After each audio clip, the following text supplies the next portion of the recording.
পূজান এরকম করিস না।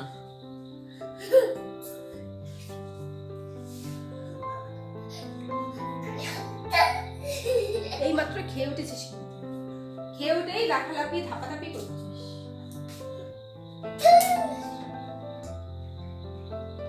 ধীরে ধীরে দুষ্টামি তোর বেড়েই চলেছে। যাও বাবা বসো, কি যাও, মামা একটু রান্না করে নি। Good evening. আজ বিকেল থেকে শুরু করছি, আজ সকাল থেকে সময় পাইনি, এখন থেকেই শুরু করছি। আজ একটা রান্না দেখাবো, পাহাড়ি মাশরুম।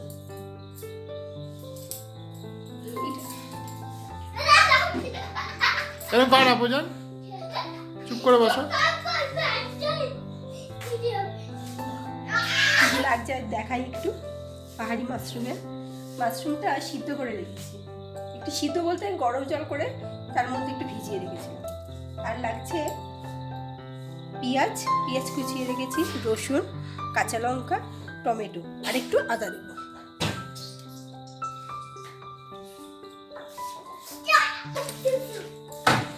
রান্নাটা করবো সাদা তেলে।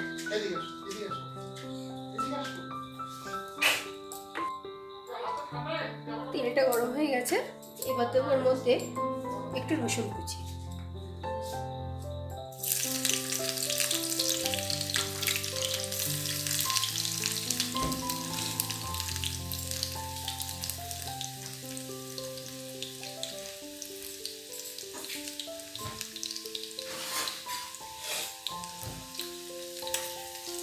এবার দেবো পেঁয়াজ কুচি,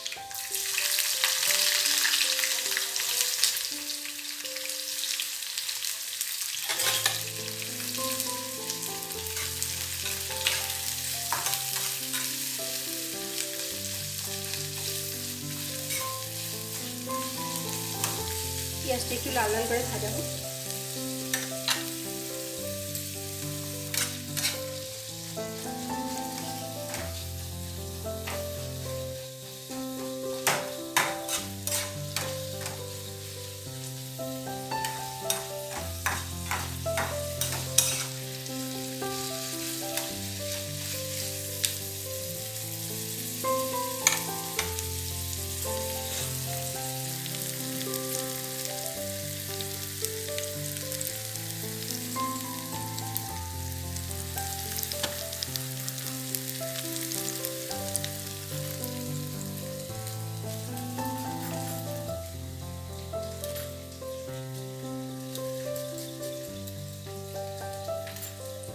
রসুন আর আদা একটু গ্রেট করে দিলাম।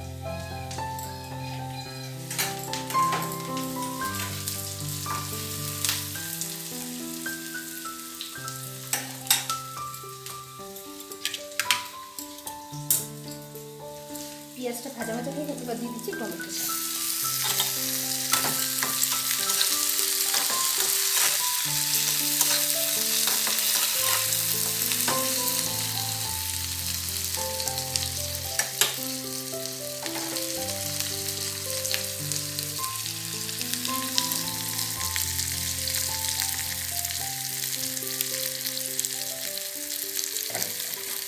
টমেটো যদি গলে যায় ফিরে সামান্য একটু নুন।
আর দেবো আর একটু নুন, স্বাদ মতো নুন দেবো।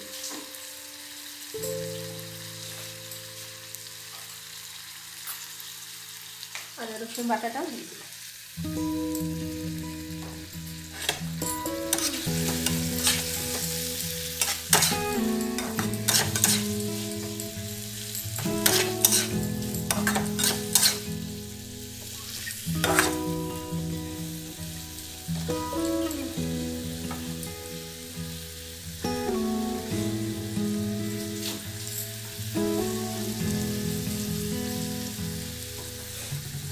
আর দিলাম স্বাদ মতো নুন।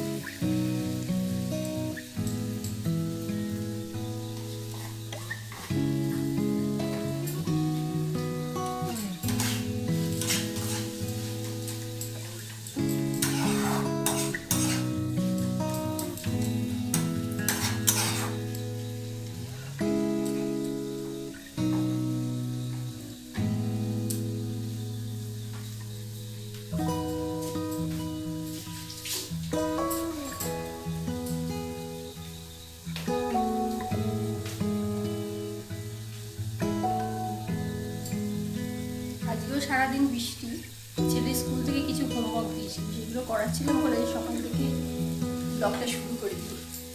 আজকে ওকে নিয়ে সকাল থেকে ছিলাম।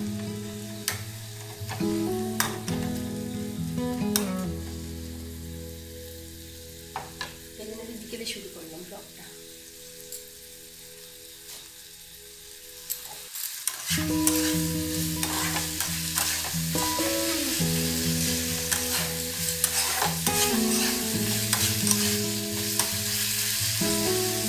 দেখুন মশলা থেকে তেল ছেড়ে দিয়েছে।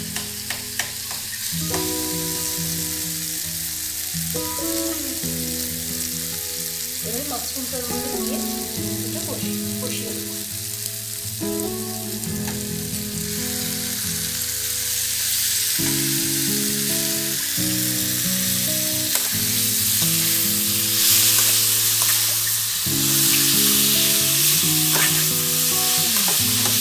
পাহাড়ি মাছ তো, এটা খেতে খুব স্বাদ হয়।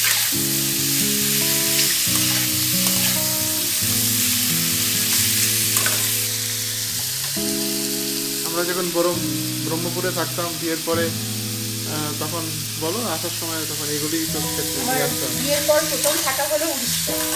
উড়িষ্যাতে আমি 1.5 বছর ছিলাম। তখন ওখানেই পোস্টেড ছিলাম উড়িষ্যাতে খুব ভালো মাশরুম পাওয়া যেত। ব্রহ্মপুরে, মানে গোপালপুর, যেটা গোপালপুর অঞ্চল, জম্মু। ওখানেই আমরা আমাদের বিয়ের পরে ওখানেই ছিলাম আমরা। তো তখন প্রায় সময় মাশরুম করতাম। ওখানে মাশরুমটা খুব অ্যাভেলেবেল ছিল। কলকাতায় কোনো মাশরুম খাইনি আমি, ওখানে উড়িষ্যার জম্মুপুরে যাওয়ার পরেই কিন্তু মাশরুমটা খেয়েছিলাম। আগে কোনোদিন আমি কলকাতা, আমার বাড়িতে এখনো পর্যন্ত কোনোদিন খাই না, বাপের বাড়িতে। কিন্তু আমরা খাই। আমরা এই প্রথম এখানে এসে মানে ব্রহ্মপুরে গিয়ে তখন ওখানে খেয়েছিলাম মাশরুম। আর এই পাহাড়ি মাশরুমটা প্রথম খাচ্ছি এখানে শিলংয়ে। কিন্তু আমি খেয়েছি, টেস্ট করেছি, সুন্দর হয় খেতে। আমি ঘরে করিনি, ঘরে ফার্স্ট করছি, কিন্তু আমি টেস্ট করেছি। এখানে নাকি অনেক রকম মাশরুম পাওয়া যায়, সেই জন্য মানে একটু বিষাক্ত ধরনেরও মাশরুম নাকি পাওয়া যায়, সেগুলো একটু কিনতে হয়, ভেবে চিনতে কিনতে হয়, দেখে শুনে কিনতে হয়। গোপালপুরে তো এটা, ব্রহ্মপুরে গোপালপুরে তো একদম পুরো খুব অ্যাভেলেবেল। প্রতি রাস্তায় বাজারে বাজারে মোড়ে মোড়ে মুদি দোকানেও বিক্রি করে। হ্যাঁ, আর ভালো, মাশরুমের কোয়ালিটিও খুব ভালো, সস্তা ওখানকার। আমরা ট্রেনে করে যখন আসতাম তখন ওই মাশরুম নিয়ে সবজি করে নিয়ে চলে আসতাম, রুটি আর মাশরুম। কলকাতা ফিরতাম যখন, ওখান থেকে যখন কলকাতা আসতাম তখন ওই করে ট্রেনে করে নিয়ে আসতাম। ব্রহ্মপুর থেকে তো 1 নাইট জার্নি। ব্রহ্মপুর জায়গাটা কেমন লেগেছে মানে কাল তোমার? খুব ভালো জায়গা ছিল, ঘোরার পরে? জায়গা খুব ছিল, আর প্রচুর মন্দির ছিল। ঠাকুরের মন্দির মানে অলিতে গলিতে মন্দির, অলিতে গলিতে। হ্যাঁ, মন্দিরগুলো খুব সুন্দর, মন্দিরগুলোও খুব সুন্দর ছিল। অলিতে গলিতে ছিল। শিব ঠাকুরের, কালী ঠাকুরের ছিল বেশি। কালী ঠাকুর না, ওটা ছিল তারা ইয়ে, তারাও তারিণী। না তারাতারিণী তো মন্দির তো আলাদা ছিল। হ্যাঁ। ওটা ছিল বড় ঠাকুরানী বড় মন্দির। ঠাকুরানী মন্দির। ওখানে একটা বড় ঠাকুরানী মন্দির, ওই ছোট ঠাকুরানী মন্দির, মানে মা দুর্গারই রূপ, রূপ, হ্যাঁ। মা কালীরই একটা রূপ। মা কালী দুর্গা ঠাকুরেরই রূপ। ওটা বড় ঠাকুরানি আর ছোট ঠাকুরানি, একটা মানে বড় ঠাকুরানির মানে মূর্তিটা বড় আর ছোট ঠাকুরের মূর্তিটা ছোট, কিন্তু একই ঠাকুর। এছাড়া ভৈরবী মন্দির, কিন্তু শুধুমাত্র মুখটা ছিল, হাত পা কিন্তু কোনো কিছু ছিল না ঠাকুর। হ্যাঁ মানে ওই কালীঘাটের যেমন মূর্তিটা হয় অনেকটা সেরকমই। সেরকম টাইপের। আর ইয়ে আমাদের ভৈরবী মন্দিরটাও তো কত সুন্দর ছিল। হ্যাঁ, ভৈরবী মন্দিরে কি আমরা গিয়ে ভোগও খেয়েছি। হ্যাঁ। ওখানকার পুজোটাও একটু আলাদা ধরনের, ঢাক ঢোল উলু দুর্গা পুজো সেরকম না, কালী পুজোটা বলো, কালী পুজোটা খুব জাঁকজমকভাবে হয়। আর বিশাল সামনে একটা মানে যেমন বড় মার মতো একটা বিশাল কালী, সেরকম নৈহাটি বড় মার যেমন বড় একটা কালী, সেরকম কালী মনে আছে, হ্যাঁ সেরকমই একটা বড় বিশাল বড় মা কালীর একটা ইয়ে হতো। একটু সামান্য জল দিয়ে ঢাকা দিয়ে দেবো।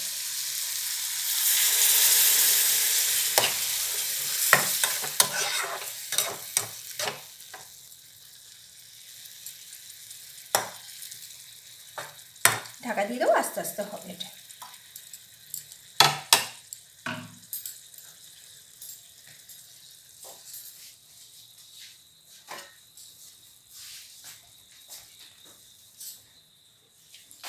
ব্রহ্মপুরে যে তারাতারিণী মন্দিরে গেছিলাম, হ্যাঁ 3-4 বার গেছিলাম আমরা। আমার মা গেছিল, তোমার মা গেছিল, হ্যাঁ, তখন আমি যাইনি। যাই হোক না আমরা তো গেছি। হ্যাঁ তোমরা গেছিলে, তারপরে আমি তোমার মার হাত থেকে তো একবার হনুমানে এসে তো নিয়েই চলে গেল। রোপে করে ওপরে উঠতে, পাহাড়ের ওপরে ঠাকুরটা, হ্যাঁ রোপে করে উঠতে হয় ওপরে। হ্যাঁ, হনুমানে এসে একবার এসে ইয়েটা নিয়েই চলে গেল আমার শাশুড়ি মার হাত থেকে। ওটা দেখাই যাচ্ছে না। শাশুড়ি মার হাত থেকে এটা নিয়েই চলে গেল একবার। ঠাকুরের ডালা নিয়েছিল, আমার শাশুড়ি মা নিয়েছিল, আর আমার মা নিয়েছিল, আর ও গেছিল, ও নেয়নি। আর সবাই মিলে যখন উঠছে, আর মা বুঝতে পারেনি, মায়ের হাত থেকে ডালাটা নিয়ে চলে গেছে। ডালাটা নিয়ে চলে গেছে, তারপরে আবার ডালা নিয়ে চলে গেছে। তারপর আবার ভাগ্যিস তখন মানে কামড়ানি বা কিছু করেনি। হ্যাঁ তখন করে দেবেন। ওখানে প্রচুর। আপনারা যদি কখনো গোপালপুরে যান, অবশ্যই অনেক বাঙালিরা যায়, সেখানে গোপালপুর বীচটা কিন্তু বেশ সুন্দর।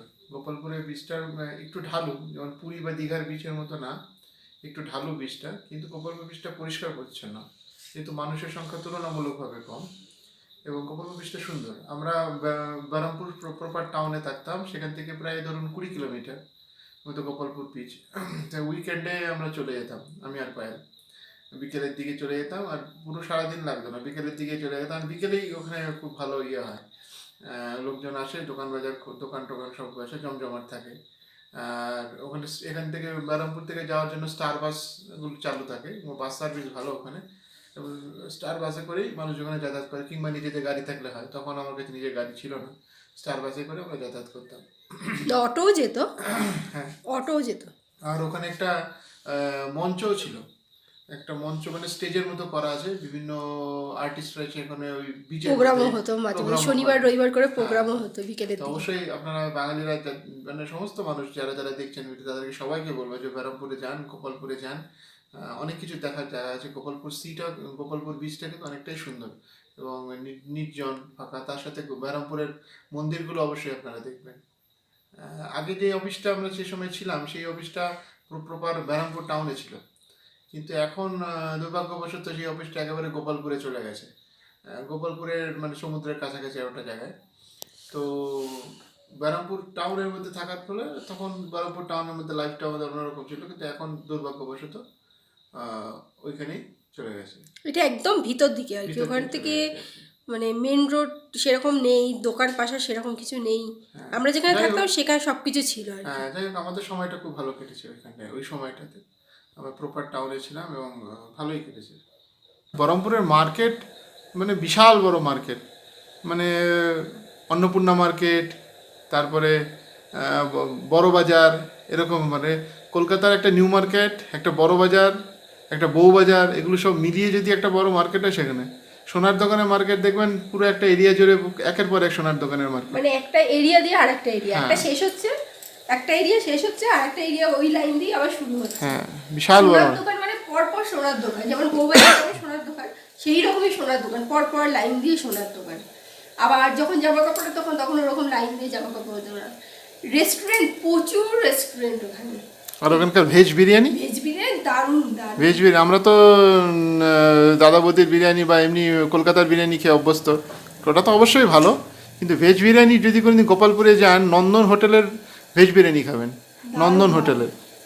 ওখানে একটা নন্দন বলে রেস্টুরেন্ট আছে, সেখানকার ভেজ বিরিয়ানি খাবেন। ভেজ বিরিয়ানিটা মাশরুম দেয়, কর্ন দেয়, হ্যাঁ, সবজি দেয়। ভেজ বিরিয়ানি খাবেন নন্দন হোটেলের। হ্যাঁ। আর আরেকটা হোটেল আছে, কি যেন হোটেলটার নাম, অফিসের সামনে ছিল, সেটা অন্নপূর্ণা হোটেল। না অন্য হোটেল না, কি একটা ছিল, নামটা ঠিক মনে পড়ছে না।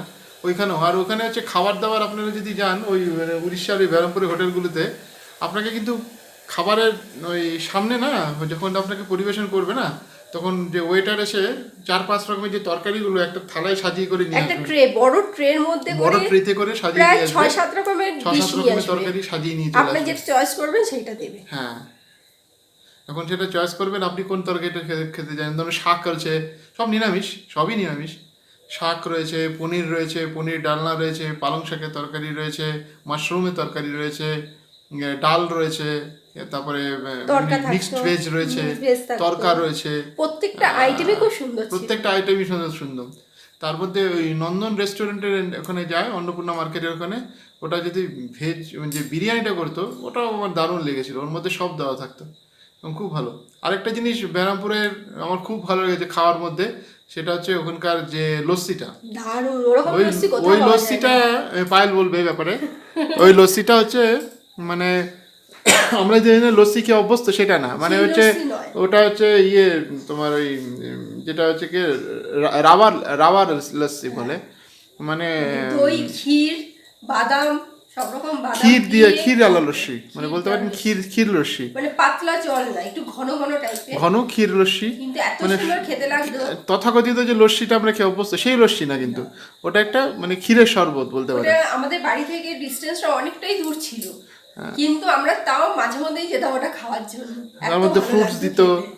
সব রকম আমের ফ্লেভার ছিল, ফ্রুটস দিয়েছিল, মানে এগুলো দারুণ দেখেছিল। আর মার্কেটটা এক্সপ্লোর করার মতো দারুণ জায়গা ছিল ব্যারামপুর মার্কেট। তখন তো আমাদের পূজা হয়নি, তখন আমার সবাই বিয়ে হয়েছে, তো আমি আর পায়েল অফিস থেকে এসে প্রায় দুজনেই মিলে বেরিয়ে চলে যেতাম, ও হেঁটে 5টার হেঁটে হেঁটে সময় হেঁটে। অফিস থেকে চলে আসতো, 6টার মধ্যে রেডি হয়ে বেরিয়ে পড়তাম, ঘুরে তখন ঘুরে আবার 9টার আবার, মধ্যে বাড়ি চলে হ্যাঁ, আসতাম। এরকম করতাম। প্রতি কেন সন্ধ্যেবেলা ওখানেও আমরা তাই, ঘুরতাম। 10টার মধ্যে সবকিছু, 9টার 9:30টার মধ্যেই সব বন্ধ হয়ে যেত, হ্যাঁ, কোনো কিছু খোলা থাকতো না, 9:30টার মধ্যে বন্ধ হয়ে যেত সবকিছু, ওই 9টার মধ্যে বাড়ি চলে খুব আসতাম। বড় বাজার, বাজার কলকাতা রয়েছে ওখানে, স্টাইল বিশাল আছে, বিশাল বাজার আছে, স্টাইল আছে, সব স্টাইল আছে। সব রকমই মার্কেট ছিল ওখানে। আর মন্দিরগুলো খুব সুন্দর, খুব মন্দির সুন্দর। খুব সুন্দর মন্দির ওখানে। শেষে প্রয়োগ হচ্ছে, কষানো হচ্ছে, কষাচ্ছে। দেখুন হয়ে গেছে তরকারিটা, এর মধ্যে সামান্য একটু চিনি,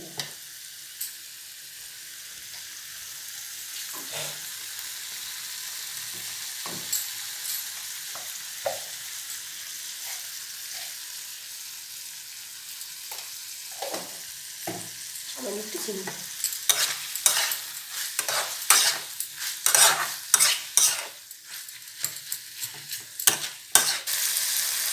বন্ধ করে দিই। তুমি কষা কষাই থাকবে নাকি জল দেবে? না, কষা কষাই থাকবে। তো সেদ্ধ বয়েল হয়ে গেছে না? হ্যাঁ, ইতে দেখে নিতে পারো একবার। কোন দিকে? এই যে নরম হয়ে গেছে। হুম, ঠিক আছে। আজকে এখানেই রাখলাম, কিন্তু সাবস্ক্রাইব করতে ভুলবেন না, লাইক শেয়ার সাবস্ক্রাইবও করবেন। সাবস্ক্রাইব না করলে তো আর আমরা ঠিক উৎসাহটা পাচ্ছি না। আপনারা সবাই সাবস্ক্রাইব করবেন, চ্যানেলটা দেখছেন আপনারা, কিন্তু সবাই মিলে সাবস্ক্রাইব করুন কিন্তু। হ্যাঁ, ঠিক আছে, আজকের মতো একটুখানি থাক ব্লগটা, আবার কালকে দেখা হবে আপনাদের সাথে। Good night. Good night.